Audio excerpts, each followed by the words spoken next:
Hadisnya adalah riwayat Imam Tabarani dengan hadis sahih, kata Nabi SAW, haji dan umrah akan menghilangkan kesusahan hidup dan kemiskinan sebagaimana api menghilangkan karat dari besi. Tahu karat ya? Hah? Oke. Kalau ngerti alhamdulillah. Kata Nabi SAW, haji dan umrah yang dikerjakan secara berkesinambungan. Kesinambungan paham ya? Rutin. Dari umrah ke umrah, dari haji ke haji. Akan menghilangkan kesusahan hidup dan kemiskinan sebagaimana api menghilangkan karat dari besi. Artinya apa? Kaya. Karena lawan miskin gitu kan. Miskinnya akan hilang. Baik Ustaz, saya sudah pernah umrah. Nggak apa-apa, umrah lagi. Udah 10 kali, 100 kali. Saya udah pernah haji Ustaz. Haji lagi. Udah 10 kali, 100 kali. Nggak masalah. Nggak masalah. Umrah itu dan haji Bapak Ibu sekalian, manfaatnya banyak sekali. Pengampunan dosa. Kata Nabi SAW, antara 5 waktu sholat, antara Jumat ke Jumat, antara Ramadan ke Ramadan, antara umrah ke umrah, pengampunan dosa di antara keduanya. Yang kedua, penyebab datangnya rezeki, sebagaimana hadis tadi sudah kita sebutkan. Yang ketiga, sedekah yang kita keluarkan bayar untuk tiket, untuk hotel, itu sedekah. Berapa besar itu? Saya nggak tahu di sini kalau ringgit ya. Kalau di Indonesia itu pakai US, sekarang itu bisa 2000 US misalnya. Ya. Itu sedekah, itu besar sekali. Kemudian juga dapat pengalaman, dapat banyak pahala. Sholat di Masjid Haram Mekah, berapa pahalanya? 100.000. Tahu bagaimana 100.000 itu? Begini hitung-hitungannya supaya tahu ya. Saya pernah umroh dengan satu jemaah saya dari Jakarta, dari Indonesia, dari Irian kebetulan beliau. Umroh, waktu itu biayanya sekitar 3.000 US lah. Ya. Memang bintang 5 hotelnya. Kemudian kami pas masuk pulang habis sholat duhur, dia bersamaan sama saya, lalu saya tanya, Pak, Bapak bayar berapa umrah? 30 juta rupiah, sekitar 3.000 US pada satu kursnya sekitar 10.000 rupiah.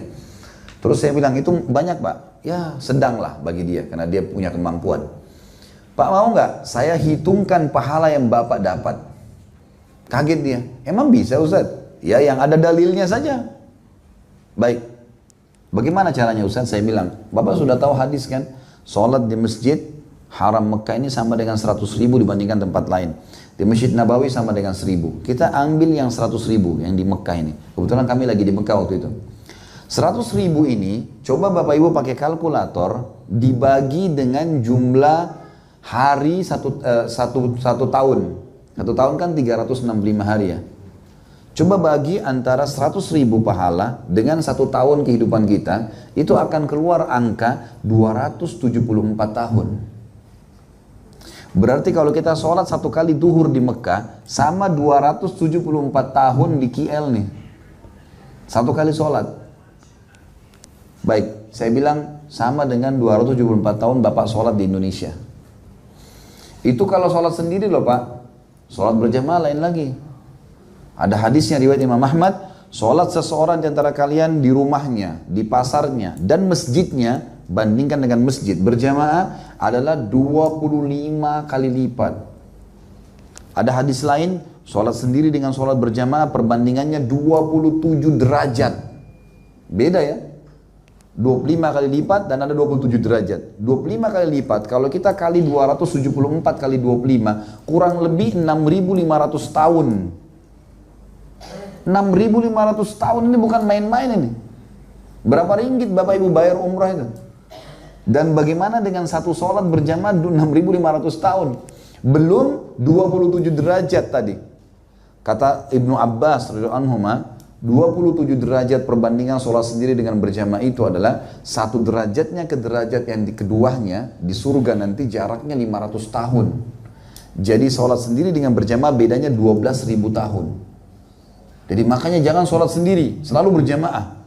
Kecuali darurat, nggak ada orang lain. Sholat berjamaah ini 12.000 tahun. Ini beda derajat di surga ya, bukan main-main ini. Saya bilang Bapak bayangkan, berapa satu sholat saja 6.500 tahun. Kurang lebih. Bagi 3.000 US tuh. Berapa itu?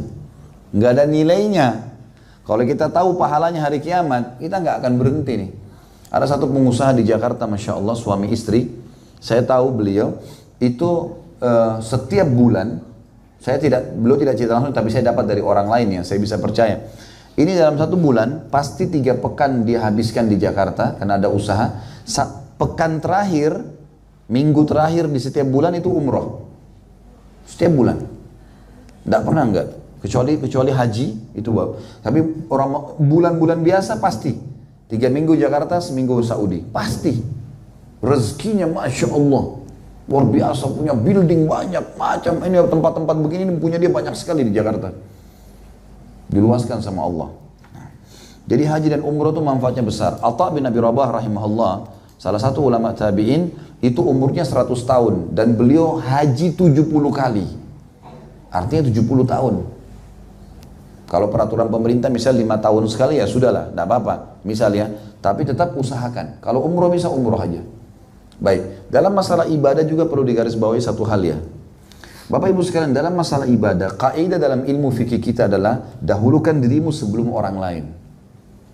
Sekali lagi, dalam masalah ibadah, dahulukan dirimu dari orang lain. Contoh, laki-laki di sini bapak-bapak, sudah tahu saf pertama lebih afdal kan? Kata Nabi SAW apa dalam saf awal? Kalau seandainya manusia tahu apa yang tersembunyi di saf awal dan azan, begitu azan, jadi muazin atau begitu azan langsung ke masjid, maka mereka akan mendatangi keduanya walaupun merangkak. Ya, orang sini bilang merangkak juga. Merangkak.